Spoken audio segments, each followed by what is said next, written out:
Assalamualaikum warahmatullahi wabarakatuh. Saya Amalia Rahmawati dari kelas KPI 21 akan menjelaskan tentang review bukunya Pak Bambang Subahri MSI yang berjudul Filsafat Ilmu pada bab 1 yang diterbitkan pada tahun 2021 di Surabaya. Bab 1, Etimologi dan Terminologi Filsafat. Definisi ilmu filsafat secara etimologi atau dikenal dengan pemahaman secara bahasa, dan terminologi atau yang kerap dipahami dengan pemahaman secara istilah. Pemahaman secara etimologi dan terminologi bagi kehidupan akademik sangatlah penting, karena tidak banyak mahasiswa yang mampu dalam membuat definisi pada benda-benda ada yang sebenarnya sangat mereka kenal dan pahami sebelumnya. Sebelum kita memahami filsafat secara terminologi, akan lebih baik kita pahami filsafat secara etimologi terlebih dahulu.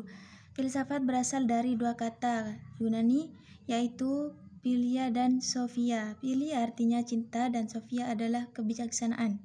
Jika digabung yaitu cinta dan kebijaksanaan.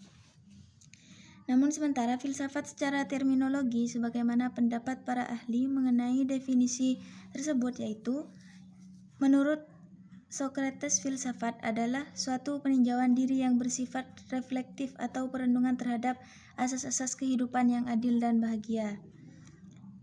Beberapa pendapat para ahli filosof filsafat yang kita ketahui. Lalu, kenapa filsafat berasal dari kata cinta? Tidak semua orang dapat memahami kebenaran cinta. Pada umumnya, mereka menafsirkan ketertarikan pada lawan jenis adalah cinta. Keinginan untuk memiliki adalah cinta, padahal keduanya itu bukan cinta. Cinta itu memberi, bukan menerima. Sejarah singkat perkembangan filsafat. Tradisi berpikir bangsa Yunani mula-mula berawal dari pernyataan dari mana datangnya malam ini, bagaimana kejadiannya, dan kemana tujuannya. Pertanyaan semacam itulah yang selalu menjadi pertanyaan di kalangan pemikiran pra-Socrates. Konsep berpikir filsafat diawali oleh Thales atau ramalannya tentang terjadinya gerhana matahari, berdasarkan catatan pada astronom tentang permulaan ramalan gerhana matahari yang pernah dilakukan manusia secara ilmiah. Filsafat Barat dapat diklasifikasikan menjadi 3 era, yaitu yang pertama era filsafat klasik. Era filsafat klasik didominasi acara filsuf Yunani yang berasal dari beberapa murid Socrates, seperti Plato yang mendirikan akademik Platonis, kemudian murid Plato, Aristoteles yang juga mendirikan sekolah peripatetik. Pada era filsafat klasik yang dibahas ialah metafisika, kosmologi, sifat kehidupan yang baik, kemudian pengetahuan dan sifat dan akal budi. 2. Era filsafat abad pertengahan. Era filsafat abad pertengahan adalah periode setelah jatuhnya Kekaisaran Romawi Barat, kemudian didominasi oleh bangkitnya kekristenisasi sehingga mencerminkan perhatian pada teologis, konsepsi agama seperti keberadaan dan sifat Tuhan, iman dan akal, metafisika, dan masalah kejahatan dibahas dalam periode ini.